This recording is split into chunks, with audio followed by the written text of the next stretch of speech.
যত তীব্র গরমই হোক না কেন, বাবা মা কিন্তু সবসময় চেষ্টা করে তাদের সন্তানরা কিভাবে ভালো থাকবে এবং কিভাবে সুস্থ থাকবে। হ্যালো ভিউয়ার্স, আসসালামু আলাইকুম। সবার কী অবস্থা? সবাই কেমন আছেন? আশা করি আপনারা সবাই ভালো আছেন। ঘুম থেকে উঠেই সকালবেলা দেখি আব্বু গরুর ঘর থেকে গরুটাকে বের করেছে অনেকদিন পর। ও বাহিরে একটু ঘাস খেয়ে নিচ্ছে। আমাদের এই গরুটাকে এবারের কোরবানি ঈদে বিক্রি করে দিবে, তার জন্য ওকে পর্যাপ্ত পরিমাণ খাওয়ানো শুরু করে দিয়েছে আর কি, যেভাবে খাওয়ালে ও তাড়াতাড়ি মোটা তাজা হয়ে যাবে সেই অনুযায়ী। তো এই মুহূর্তে আপনারা যারা আমার ভিডিওটি দেখতে শুরু করেছেন, প্লিজ ভিডিওতে একটা লাইক দিয়ে ভিডিওটি কন্টিনিউ করবেন। দূরে এবং কাছের, দেশ এবং দেশের বাইরে থেকে এই মুহূর্তে আপনারা যে সকল আঙ্কেল আন্টিরা, ভাইয়া আপুরা এবং সেই সাথে ছোট্ট ছোট্ট সোনামণিরা সবাই আপনারা যারা আমার ভিডিওটি দেখতে শুরু করেছেন, আপনাদের সকলের জন্য রইল অনেক দোয়া ও শুভকামনা। আপনারা যারা আমার চ্যানেলের নতুন এইমাত্র ভিডিওটি দেখতে শুরু করেছেন বা এই ফার্স্ট টাইম আমার ভিডিও দেখছেন, যদি কোনোভাবে আমার ভিডিও আপনাদেরকে ভালো লেগে থাকে তাহলে আমার চ্যানেলটিকে সাবস্ক্রাইব করবেন এবং সেই সাথে আপনাদের ফ্রেন্ডস অ্যান্ড ফ্যামিলির সাথে শেয়ার করবেন। আর দেখেন, গরু যখন বাহিরে ঘাস খাচ্ছিল, আমি তখন ওর একটা ভিডিও ক্লিপস নিচ্ছিলাম আর ওকে ডাকছিলাম। ওকে ডাকা মাত্রই ও দৌড় দিয়ে ছুটে চলে এসেছে এবং আমি তো প্রচণ্ড ভয় পেয়ে নারকেল গাছের চিপার মধ্যে চলে এসেছি। ও সেখান পর্যন্ত এসে দেখেন কেমন করছে। আসলে আমি খুব ভয় পেয়েছিলাম। আমি এই গরুটার নাম দিয়েছি কিন্তু রাজাবাবু। ওকে ছোটোবেলা থেকে আমি রাজা বলে ডাকি। তো ও যখন অনেক ছোট তখন ওর মা অনেক অসুস্থ হয়ে যায়, মানে গাভীটা অনেক অসুস্থ থাকার কারণে ওকে বিক্রি করে দিতে হয়েছে। যদিও আমি বুঝি না আসলে ও কোরবানির উপযুক্ত কিনা, তবে সবাই বলতেছে ও নাকি কোরবানির উপযুক্ত হয়েছে, মানে ওর 4টা দাঁত হয়েছে আর দাঁত হইলেই নাকি কোরবানির উপযুক্ত হয়ে যায়। তো যাই হোক, অনেক খারাপ লাগছে ভেবে যে রাজাকে বিক্রি করে দিবে ঈদে।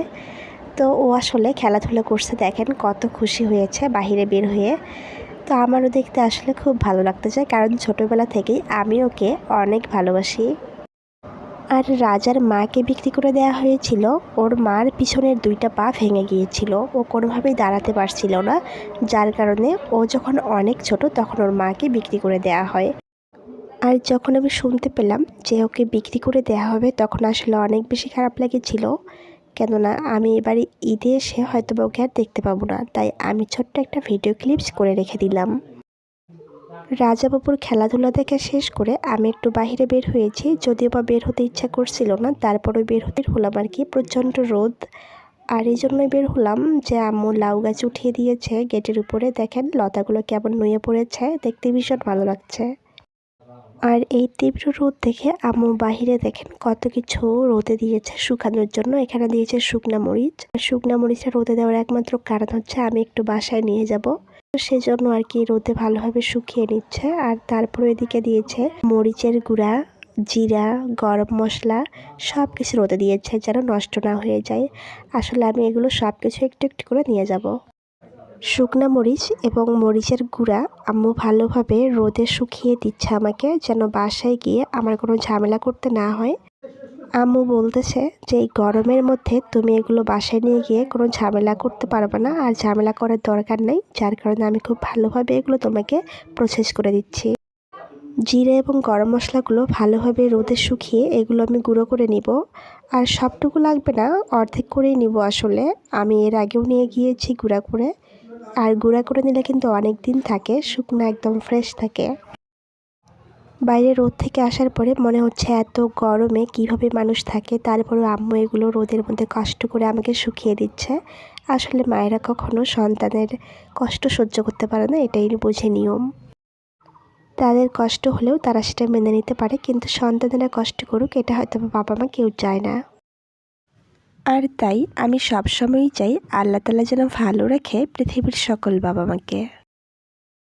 বাহিরের তীব্র গরম থেকে আসার পরে মনে হচ্ছে যে একটু ঠান্ডা কিছু খেলে বুঝি ভালো লাগবে, যদিও বা আমার প্রচণ্ড ঠান্ডা জ্বর, তবুও ঠান্ডা কিছু খেতে ইচ্ছা করতেছে। আর এমন তীব্র গরম হলে আমি সবসময় চেষ্টা করি একটু ঠান্ডা কিছু খাওয়ার জন্য, যেটা খেলে ভালো লাগবে বা একটু স্বস্তি পাওয়া যায়। তো বরাবরের মতো আজকেও আমি সেটাই করলাম। আমি চিড়া ভিজিয়ে নিয়ে আমি একটা চিড়ার ডেজার্ট বানিয়ে নিব। এটা বানানো কিন্তু খুবই সিম্পল এবং ঘরোয়াভাবে, দেখানোর কিছু নেই, তবুও আপনাদের সাথে একটু শেয়ার করছি। শুরুতেই আমি এখানে চিরা ভিজিয়ে নিয়েছি, তারপর এখানে অ্যাড করেছি ঠান্ডা দুধ, কলা, খেজুর এবং পরিমাপ মতো চিনি। এখানে আমি যে লিকুইড দুধটা ইউজ করেছি সেই দুধটাকে কিন্তু আমি ঘন করে জাল করে নিয়ে ঠান্ডা করে ফ্রিজে রেখে দিয়েছিলাম। সেই দুধটা আমি এখানে দিয়েছি। আপনারা যদি কেউ চান আরও বেশি ঠান্ডা খেতে ইচ্ছা করতেছে, তখন আপনারা এখানে আইস ব্যবহার করতে পারেন। আর গরমের মধ্যে এই খাবারটা খেতে কিন্তু অসাধারণ একটা টেস্ট পাওয়া যায়। আব্বু সকালে বাজারে গিয়েছিল, বাজার থেকে 2টা মুরগি নিয়ে এসেছে। একটা মুরগি আম্মু আমাকে রান্না করে দিবে, আমি সেটা ফ্রোজেন করে বাসায় নিয়ে যাব। তো এখানে মুরগিগুলো সব ঠিক করে নিচ্ছে জিশা এবং আম্মু।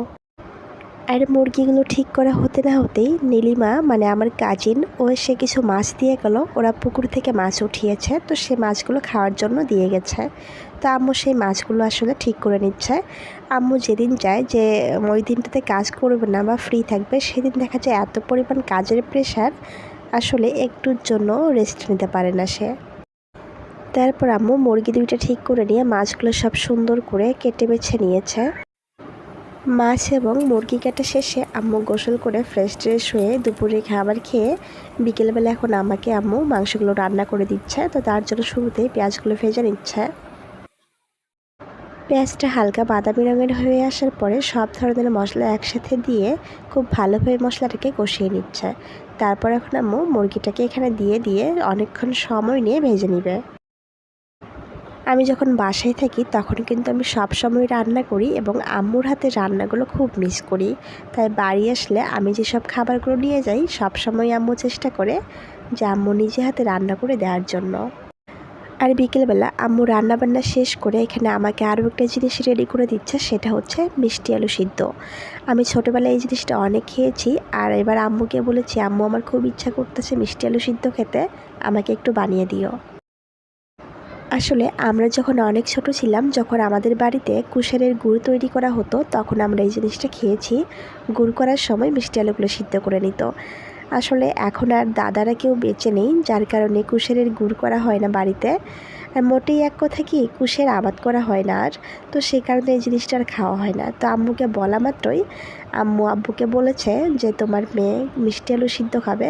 তারপর আব্বু আর কি গুড় এবং মিষ্টি আলু নিয়ে এসেছে এটা সিদ্ধ করার জন্য। আমার অনেক বেশি ঠান্ডা লেগেছে, যার কারণে আমার ভয়েস দিতে খুব সমস্যা হচ্ছে।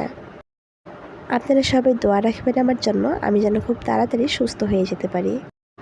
আম্মু যেহেতু এই মিষ্টি আলুটা গ্যাসের চুলায় সিদ্ধ করেছে, তাই এটা কিন্তু একদিনে সিদ্ধ হয়নি। এটা সিদ্ধ করতে 2 থেকে 3 দিন সময় লেগেছে, একটু একটু করে সিদ্ধ করেছে। একদিনে সিদ্ধ করলে অনেকক্ষণ টাইম লেগে যায় আর অনেক গ্যাস অপচয় হয়। আর এটা খেতে কিন্তু এত বেশি মজা, আপনারা যারা খেয়েছেন তারা অবশ্যই আমাকে কমেন্ট করে জানাবেন। আমি আসলে ছোটোবেলার খাবারগুলোকে মাঝে মাঝে খুব বেশি মিস করি। আম্মুকে বলা মাত্রই আম্মু সেটা তৈরি করে দেয়। আসলে এটা আমার খুব বেশি ভালো লাগে, এই জন্য সবসময় চাই আমার বাবা মা যেন আমার পাশে থাকে। আল্লাহ তাআলা যেন তাদেরকে নেক হায়াত দান করে, এতটুকুই চাই, তাদেরকে যেন শুধু সুস্থ রাখে। ভিউয়ার্স, আমার ছোট্ট ভিডিওটি আজকে এখানেই শেষ করছি। সবাই ভালো থাকবেন, সুস্থ থাকবেন এবং আমার জন্য দোয়া রাখবেন। আল্লাহ হাফেজ।